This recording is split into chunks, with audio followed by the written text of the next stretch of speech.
कोशिश ये भी है कि बीमारी जल्दी पकड़ में आए, जांच में देरी ना हो। लक्ष्य ये है कि आने वाले 4-5 सालों में देश के गांव से लेकर ब्लॉक, जिला, रीजनल और नेशनल लेवल तक क्रिटिकल हेल्थ केयर नेटवर्क को सशक्त किया जाए। विशेष रूप से जिन राज्यों में स्वास्थ्य सुविधाओं का अभाव अधिक है, जो हमारे पहाड़ी और नॉर्थ ईस्ट के राज्य हैं, उन पर और अधिक फोकस किया जा रहा है, जैसे उत्तराखंड है, हिमाचल है। साथियों, देश के हेल्थ सेक्टर के अलग अलग गैप्स को एड्रेस करने के लिए Ayushman Bharat health infrastructure mission के 3 बड़े पहलू हैं। पहला, डायग्नोस्टिक और ट्रीटमेंट के लिए विस्तृत सुविधाओं के निर्माण से जुड़ा है। इसके तहत गांवों और शहरों में हेल्थ एंड वेलनेस सेंटर खोले जा रहे हैं, जहां बीमारियों को शुरुआत में ही डिटेक्ट करने की सुविधा होगी। इन सेंटरों में free medical consultation, free test, free दवा, ऐसी सुविधाएं भी मिलेगी। समय पर बीमारी का पता चलेगा तो बीमारियों के गंभीर होने की आशंका कम होगी। गंभीर बीमारी की स्थिति में उसके इलाज के लिए 600 से अधिक जिलों में क्रिटिकल केयर से जुड़े 35,000 से ज्यादा नए बेड तैयार किए जाएंगे। बाकी लगभग 125 जिलों में रेफरल की सुविधा दी जाएगी।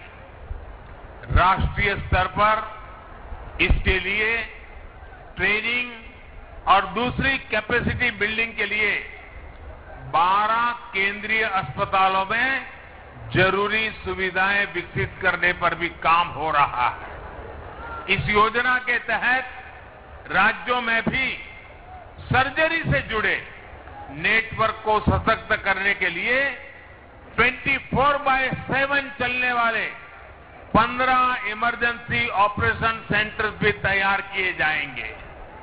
साथियों, योजना का दूसरा पहलू रोगों की जांच के लिए टेस्टिंग नेटवर्क से जुड़ा है।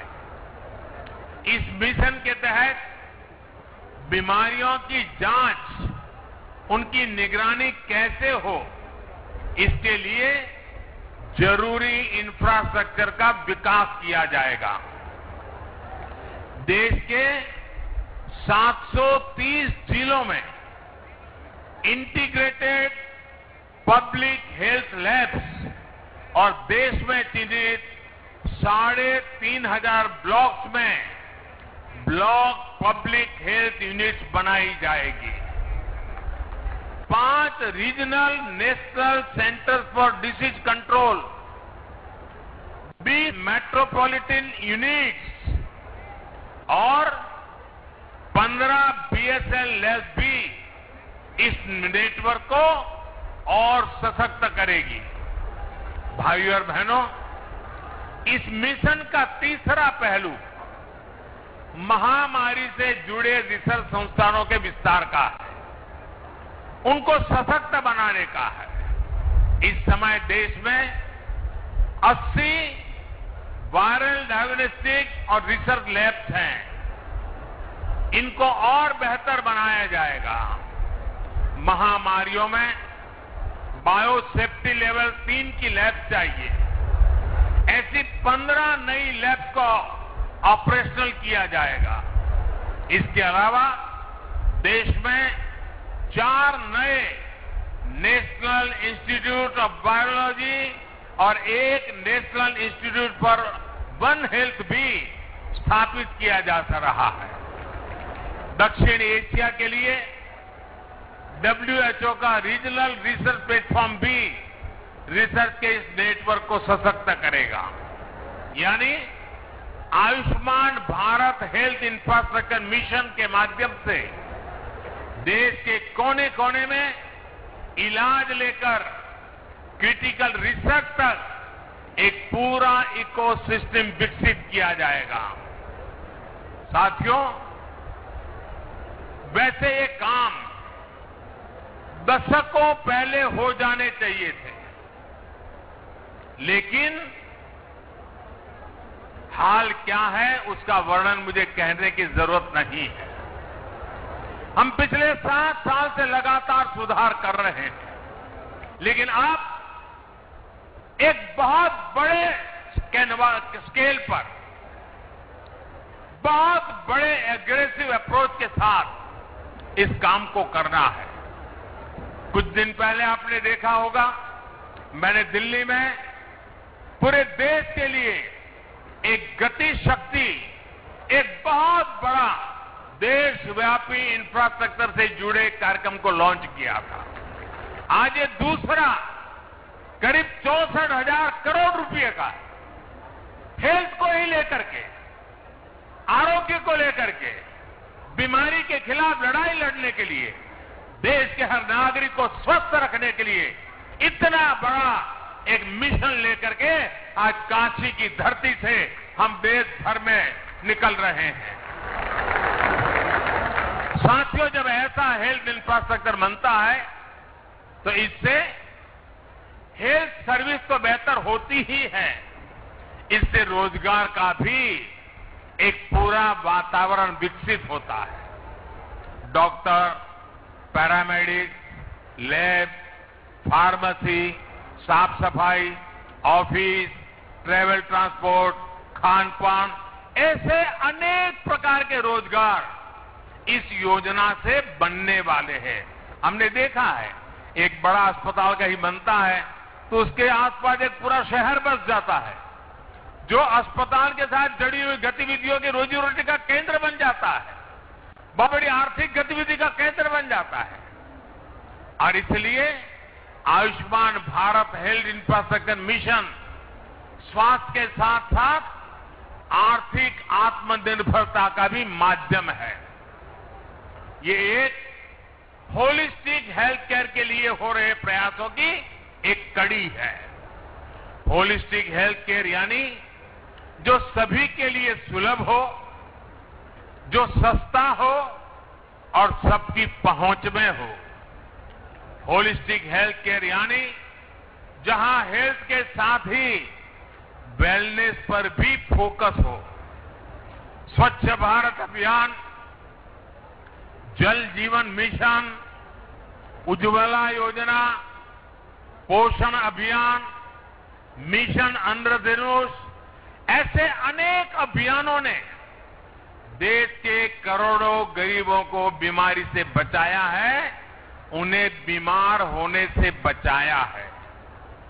आयुष्मान भारत योजना ने 2 करोड़ से ज्यादा गरीबों का अस्पताल में मुफ्त इलाज भी करवाया है। इलाज से जुड़ी अनेक परेशानियों को आयुष्मान भारत डिजिटल मिशन के जरिए हल किया जा रहा है। भाई और बहनों, हमसे पहले वर्षों तक जो सरकार में रहे, उनके लिए स्वास्थ्य सेवा पैसा कमाने, घोटालों का जरिया रही है। गरीब की परेशानी देखकर भी वो उनसे दूर भागते रहे हैं। आज केंद्र और राज्य में वो सरकार हैं जो गरीब, दलित, शोषित, वंचित, पिछड़े, मध्यम वर्ग सभी का दर्द समझती है। देश में स्वास्थ्य सुविधाएं बेहतर करने के लिए हम दिन रात एक कर रहे हैं। पहले जनता का पैसा घोटालों में जाता था, ऐसे लोगों की तिजोरियों में जाता था। आज बड़े बड़े प्रोजेक्ट में पैसे लग रहा है। इसलिए आज इतिहास की सबसे बड़ी महामारी से भी देश निपट रहा है और आत्म आत्मनिर्भर भारत के लिए लाखों करोड़ रुपए का इंफ्रास्ट्रक्चर भी बना रहा है। साथियों, मेडिकल सुविधाएं बढ़ाने के लिए बहुत आवश्यक है कि डॉक्टरों और पैरामेडिकल स्टाफ की संख्या भी उतनी ही तेजी से बढ़े। यूपी में जिस तेजी के साथ नए मेडिकल कॉलेज खोले जा रहे हैं, उसका बहुत अच्छा प्रभाव मेडिकल की सीटों और डॉक्टरों की संख्या पर पड़ेगा। ज्यादा सीटें होने की वजह से अब गरीब माता पिता का बच्चा भी डॉक्टर बनने का सपना देख सकेगा और उसे पूरा कर सकेगा। भाइयों और बहनों, आजादी के बाद 70 साल में देश में जितने डॉक्टर मेडिकल कॉलेजों से पढ़कर निकले हैं, उससे ज्यादा डॉक्टर अगले 10-12 वर्षों में देश को मिलने जा रहे हैं। आप कल्पना कर सकते हैं कि मेडिकल क्षेत्र में कितना बड़ा काम देश में हो रहा है। जब ज्यादा डॉक्टर होंगे तो देश के कोने कोने में, गांव-गांव में उतनी ही आसानी से डॉक्टर उपलब्ध होंगे।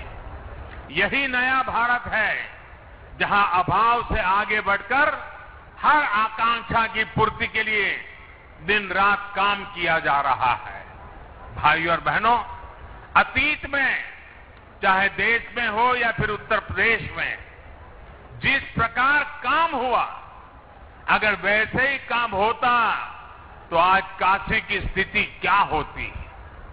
दुनिया की सबसे प्राचीन नगरी को, भारत की सांस्कृतिक धरोहर की प्रतीक काशी को इन्होंने अपने हाल पर छोड़ रखा था।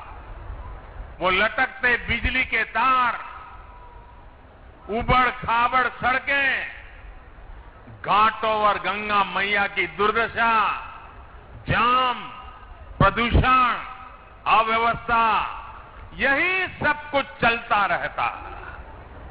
आज काशी का हृदय वही है, मन वही है, लेकिन काया को सुधारने का ईमानदारी से प्रयास हो रहा है। जितना काम वाराणसी में पिछले 7 साल में हुआ है, उतना पिछले कई दशकों में नहीं हुआ। भाइयों और बहनों, रिंग रोड के अभाव में काशी में जाम की क्या स्थिति होती थी, इसे आपने सालों साल अनुभव किया है। नो एंट्री खुलने का इंतजार तो बनारस वालों की आदत बन गई थी। अब रिंग रोड बनने से प्रयागराज, लखनऊ, सुल्तानपुर, आजमगढ़, गाजीपुर, गोरखपुर, दिल्ली, कोलकाता, कहीं भी आना जाना हो तो शहर में आकर के शहर वालों को परेशान करने की जरूरत नहीं पड़ेगी। यही नहीं, रिंग रोड अब गाजीपुर के बिनौन तक 4 लेन नेशनल हाईवे से जुड़ गई है। जगह जगह सर्विस रोड की सुविधाएं भी दी गई है। इससे अनेक गांवों के साथ साथ प्रयागराज, लखनऊ, गोरखपुर और बिहार, नेपाल तक आवाजाही सुविधाजनक हो गई है। इससे यात्रा तो आसान होगी ही, व्यापार कारोबार को गति मिलेगी, ट्रांसपोर्ट की कीमत कम होगी।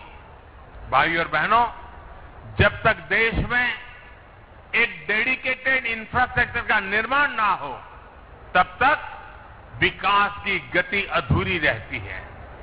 वरुणा नदी पर 2 पुल बनने से दर्जनों गांवों के लिए अब शहर आना जाना आसान हुआ है।